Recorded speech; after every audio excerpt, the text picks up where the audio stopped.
Hello there, and welcome back to War Thunder for 4 distinct battle gameplay scenes in the special Super Soviet/Russian SPA, the ZPRK2S6, aka the Tunguska Battle Rating 10.3, and I have equipped mine with a talisman for grinding purposes, and this is really balanced.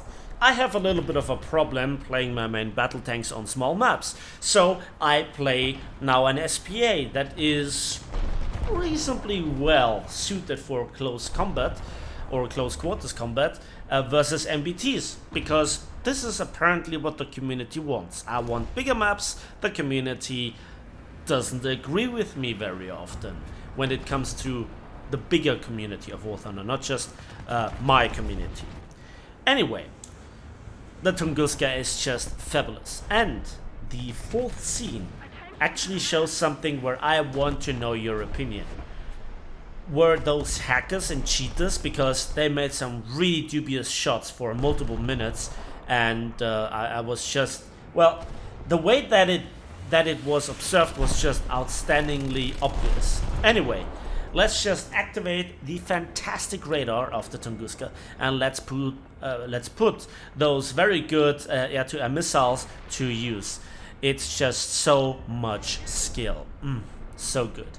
You have 8 of them, and they have a range of up to 8 kilometers, and they are backed up at close quarters by 4 30mm, which have an ammunition capacity of 1,936 rounds, and due to the combined rate of fire of all 4 barrels of 5,000 rounds per minute, you can get out a lot of lead. But the penetration is, with only 65mm, rather limited. And as far as I'm aware, this is no APFSDS and this is no APDS, but rather normal solid shot. For some tanks that's more than enough though. And another really good example is coming up right now, right here. Thank you for your service, comrade. And it's this frantic close quarters fight where I just looked for 1 split second into another corner of my screen, and there was immediately another tank. So all good things have to come to an end. How outstandingly well thought through the map design of War Thunder is, we can enjoy right now. So this is a cap where in the middle there is a big stuff like train wagons, and there are multiple tanks in the vicinity. So there is an HSTVL, and yeah, I tracked him and I knocked out the machine gun. Well, then there is a tank and another tank. So now I got set on fire. And can we shred this tank? Yeah, let's just work with the hit camera, and finally we get the enemy. The HSTVL, can we get him? Come on. Let's kill him. He's tracked. I'm still on fire. I have to extinguish it. Now let's carefully use here the hit camera. That's the barrel knocked out. Where should I aim? A bit further up. And we finally got him. And now I'm sadly out of juice. I'm repairing, but I'm also capping the point. And yeah, I'm writing here big, with my big mouth, skill. Now here, the Harrier got shot down, but not before he could drop his bombs, and cap denied. So, next scene is here on the Normandy map, and this is a very exciting gameplay, because I was actually trying to support my team on the side, on the flank, from any sort of helicopter or early planes, and we actually can see that there is somewhere a helicopter. I don't really mark him right now, or didn't manage to lock on him, but it doesn't really matter, because I hear a tank right next to me, and so I'm patiently waiting. The radar on the Tunguska is so good, by the way, that you can track your own missiles, enemy missiles. It's fantastic. And so, at this very moment, the helicopter launches a missile. Now first let's just track here and disable the Leclerc. And then I just mark one eyeball. Yeah, I still have enough time to give one final burst, can't pen him sadly, and go into cover before the missile arrives. Yeah, and there it exploded. It was probably aimed at me. And now better angle, and we immediately get the Leclerc. Fantastic. So, I heard another tank. Let's just quickly lock onto this guy. My missile's out. Ah, that skill. Fantastic. Death to helicopters. Join DTTC now.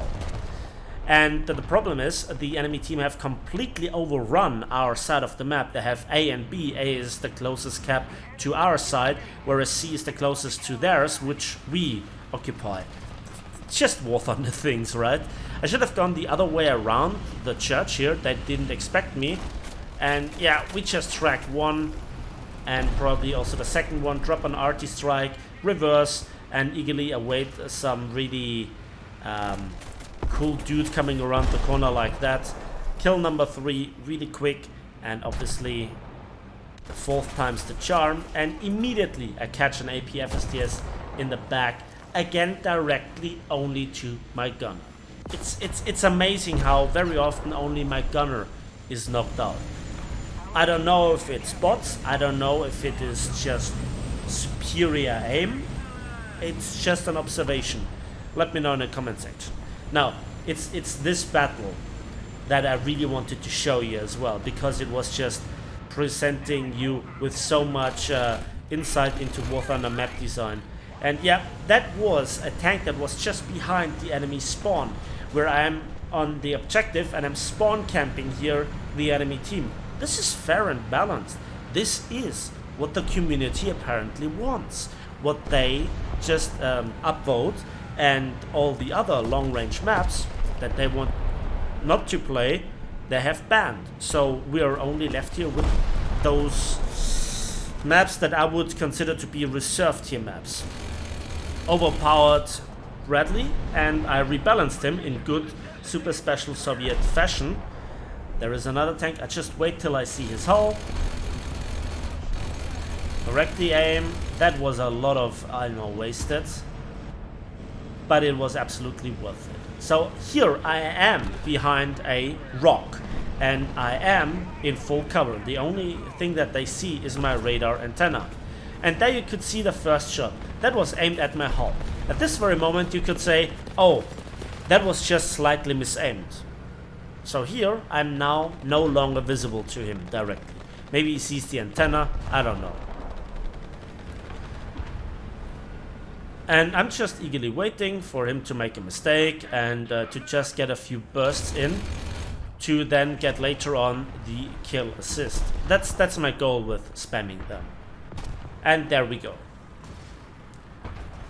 And this guy is absolutely outstandingly in the wrong position, and we get another kill assist. Not even mad about this. So 2 kills, 2 kill assists, a cap, fantastic. And then we see a helicopter, my natural prey. And this is when the lock-on went a bit wild. The first missile actually killed him, but I fired mine just a split second later.